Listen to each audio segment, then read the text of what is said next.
अस्सलाम वालेकुम students, welcome back to the channel mathematics by Arif Panjwani. Functional limits के chapter को कंटिन्यू करेंगे और आज जो हमारा टॉपिक है, सबसे पहले एक्सप्लिसिट एंड इम्प्लिसिट फंक्शन को डिफाइन करेंगे, फिर इवन नॉट फंक्शंस देखेंगे, पैरामीट्रिक इक्वेशन और पीस वाइज फंक्शंस को देखेंगे। सबसे पहले एक्सप्लिसिट एंड इम्प्लिसिट फंक्शन क्या होते हैं।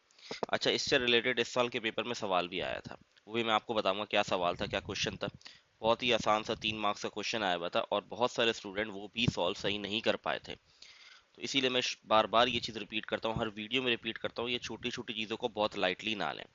अब आते हैं हम सबसे पहले एक्सप्लिसिट फंक्शन के ऊपर कि एक्सप्लिसिट फंक्शन क्या होता है। अगर इसकी नॉर्मली हम डेफिनेशन देखें, a function is called explicit function if the dependent variable y written directly in the term of independent variable of x। मतलब एक ऐसी इक्वेशन जो जिसमें बेसिकली y आपका अलग हो और इन टर्म ऑफ x लिखा हुआ हो। मतलब y in term of x का मतलब y आपका एक साइड पर है और दूसरी साइड पर आपका x है।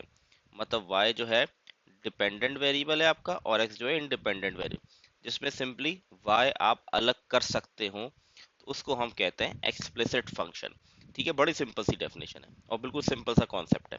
ठीक है, इसी तरीके से इम्प्लिसिट फंक्शन क्या होता है। इम्प्लिसिट फंक्शन वो फंक्शन जिसमें हम x और y को अलग ना कर पाए या हम y के इक्वल ना ले पाए। जैसे कि पहले पार्ट में आपने देखा y जो है डिपेंडेंट वेरिएबल है x के, y अलग है और x अलग हुआ।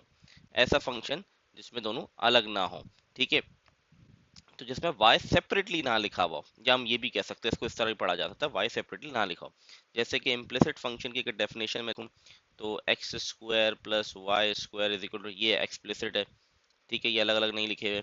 इसी तरह x y plus 2x minus y is equal to 4, ये भी इम्प्लिसिट फंक्शन है। ठीक है, तो जहां पर हम y को सेपरेट ना लिखे, x के साथ लिखे, वो हमारे पास इम्प्लिसिट फंक्शन हो जाए, दोनों मिक्स होकर आ जाए।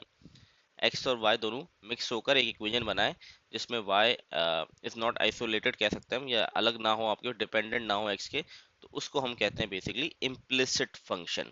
तो आई होप ये एक्सप्लिसिट और इम्प्लिसिट वाली कहानी आपको क्लियर होगी। ठीक है, इसमें कोई मसला नहीं होगा। आगे बढ़ते हैं। आगे हमारे पास जो है वो क्या टॉपिक है देख लेते हैं। नेक्स्ट हमारे पास जो टॉपिक है वो है, I think, even odd function का है। अच्छा, इवन ऑड, यहाँ पर वही कहानी है इवन ऑड की जो कि हमने पढ़ी थी फर्स्ट ईयर के अंदर, कि फंक्शन के अंदर आप माइनस एक्स पुट करें और अगर आपको वापस से फंक्शन बन जाता है तो ये इवन फंक्शन है, और अगर आप फंक्शन के अंदर माइनस एक्स पुट करें और फंक्शन आपका नेगेटिव में आ जाता है, ये हमारे पास ऑड फंक्शन है। ये वही कहानी है। ठीक है, कोई इसमें कोई ऐसी कोई दूसरी चीज नहीं है, वही कॉन्सेप्ट है जो कि पढ़ चुके हैं। इवन की एग्जांपल ले तो हम ले सकते हैं एक्स की पावर 4, एक्स की पावर 6, 8, कोई भी इवन नंबर आप पावर में ले लें, क्योंकि जब आप एक्स की जगह माइनस एक्स पुट करेंगे तो पावर 4 है, क्योंकि पावर इवन है तो ये वापस पॉजिटिव हो जाएगा। तो देखें, वापस से सवाल बन गया। इसी तरीके से हमने एक बड़ी अच्छी एग्जाम्पल पढ़ी थी, वो थी कॉस की। कॉस की जगह माइनस एक्स, एक्स की जगह माइनस एक्स लिखूंगा तो ये कॉस एक्स ही बन जाएगा, क्योंकि कॉस क्या करता था, अपने नेगेटिव एंगल को पॉजिटिव में कन्वर्ट कर देता है। ये एग्जांपल थी इवन की। ऑड की एग्जांपल किस तरह होगी। ऑड की एग्जांपल आपने सिंपल ले लिया कि एक्स की पावर 3 ले लिया। अब आप यहाँ माइनस एक्स डालेंगे तो पावर है 3 तो नेगेटिव, क्योंकि पावर ऑड है तो नेगेटिव नेगेटिव रहेगा। तो ये देखें, ये फंक्शन आ गया और बाहर इसके क्या आ गया, माइनस। यही कहता है ऑड फंक्शन। ये बाहर माइनस है, ऊपर फंक्शन हमारे पास लिखा हुआ हो तो ये ऑड कहलाता है। इसी तरीके से साइन एक्स ले लिया आपने, यहाँ आपने एक्स की जगह माइनस एक्स पुट किया, तो साइन और टेन क्या करते थे, अपनी नेगेटिव पावर को बाहर लिख देते थे। तो ये देखें, ये भी बन गया हमारे पास ऑड, साइन और टेन यहाँ पर ऑड था। अब जो पेपर के अंदर क्वेश्चन आया था, बोर्ड के पेपर के अंदर 2026 के पेपर में, वो ये सवाल था कि आपको 3 पार्ट्स गिवन थे, एक एक मार्क्स के 3 नंबर का पूरा सवाल था, जिसमें आपको एग्जाम्पल देनी थी। एग्जाम्पल किसकी, आपको एग्जाम्पल देनी थी इवन फंक्शन की। एग्जाम्पल, ये जो इतनी सारी एग्जाम्पल एग्जाम्पल लिखनी थी, सिर्फ एक लाइन का जवाब। इवन फंक्शन की, ऑड फंक्शन की, और इम्प्लिसिट फंक्शन जो भी हमने पढ़ा, ये इम्प्लिसिट, इसकी सिर्फ एक एक एग्जाम्पल लिखनी थी। बहुत सारे स्टूडेंट ये भी नहीं कर पाए और गलत लिख रहे थे। तो इसीलिए कह रहा हूँ, ये छोटी छोटी चीज़ों को बिल्कुल लाइटली मत लें। ये छोटी चीज़ें बहुत इंपॉर्टेंट है और ये कॉन्सेप्ट आपको आने चाहिए स्टैंडर्ड इस 12 ग्रेड में, क्योंकि आगे इसका बहुत आपको रोल दिखेगा, आगे यूनिवर्सिटी लेवल पे जाएंगे। तो ये चीज़ें आनी चाहिए। इम्प्लिसिट क्या होता है, एक्सप्लिसिट क्या होता है, इवन फंक्शन क्या है, ऑड फंक्शन क्या है, ये चीज़ें आपको इस स्टेज पे आनी चाहिए, और नहीं आती इसको पक्का करें। अच्छा जी, अगला हमारे पास टॉपिक आता है parametric. A parametric equation express both x and y in term of third variable called the parametric. Parametric equation क्या होती है कि एक्स और वाई दोनों को in term of third variable हम इंट्रोड्यूस कराते हैं। जैसे कि फॉर एग्जांपल एक्स बराबर आ गया ए टी स्क्वायर के, ठीक है। ये y बराबर ले लिया मैंने 280 के, ठीक है। यहाँ पर जो थर्ड वेरिएबल हम यूज कर रहे हैं वो t को यूज कर रहे हैं, मतलब x और y को डिफाइन करने के लिए हम एक थर्ड वेरिएबल इंट्रोड्यूस कर रहे हैं। और फिर हम क्या करते हैं, इसको सॉल्व कैसे किया जाता है, इसको सॉल्व करने का ये तरीका होता है कि t को एलिमिनेट करना होता है। मतलब यहाँ पर जो एक्स्ट्रा वेरिएबल होता है टी, बेसिकली यहाँ पैरामेट्रिक इक्वेशन के लिए टी यूज हो रहा है यहाँ पर। तो यहाँ पर जो टी है उसको हम एलिमिनेट करेंगे और एलिमिनेट करके फिर हम इसका आंसर निकालेंगे। ये इसका मेथड होता है और एक्स और वाई की फॉर्म में इक्वेशन बना।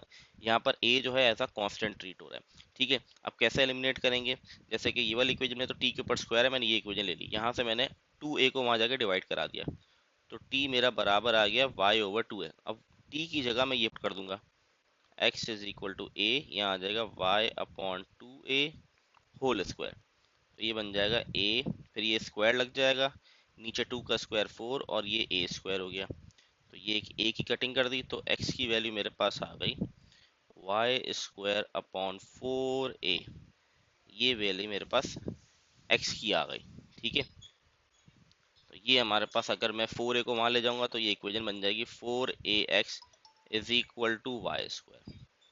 तो इसको हम कहते हैं पैरामेट्रिक इक्वेशन, जिसमें एक्स और वाई दोनों को थर्ड वेरिएबल के थ्रू पैरामीटर बेसिकली डिफाइन हो यहाँ पर थर्ड वेरिएबल, ठीक है। तो इस तरीके से हम इसको करते हैं।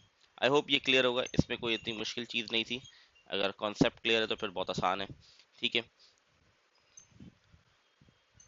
नेक्स्ट आगे बढ़ते हैं हम।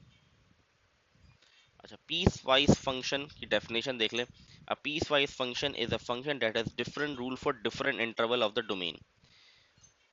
डिफरेंट फंक्शन के लिए अलग अलग इंटरवल जिसमें आपको दिए हुए उसको पीस वाइज फंक्शन कहते हैं। अच्छा, फॉर एग्जांपल एक मैंने फंक्शन ले लिया, एग्जांपल ले रहा हूँ।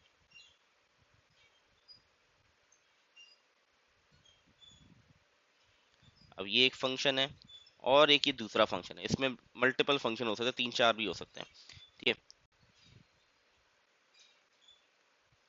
तो जैसे कि इस डेफिनेशन में डिफाइन है, is a function that has different rule for different interval of domain. तो पीस वैसा फंक्शन होता है जिसके डिफरेंट रूल होते हैं डिफरेंट इंटरवल के लिए। यहाँ पर जैसे कि एक एक्स फंक्शन दिया हुआ, उसका रूल हमें बताया गया है कि x is bigger than equal to 1 and lesser than 1, ठीक है।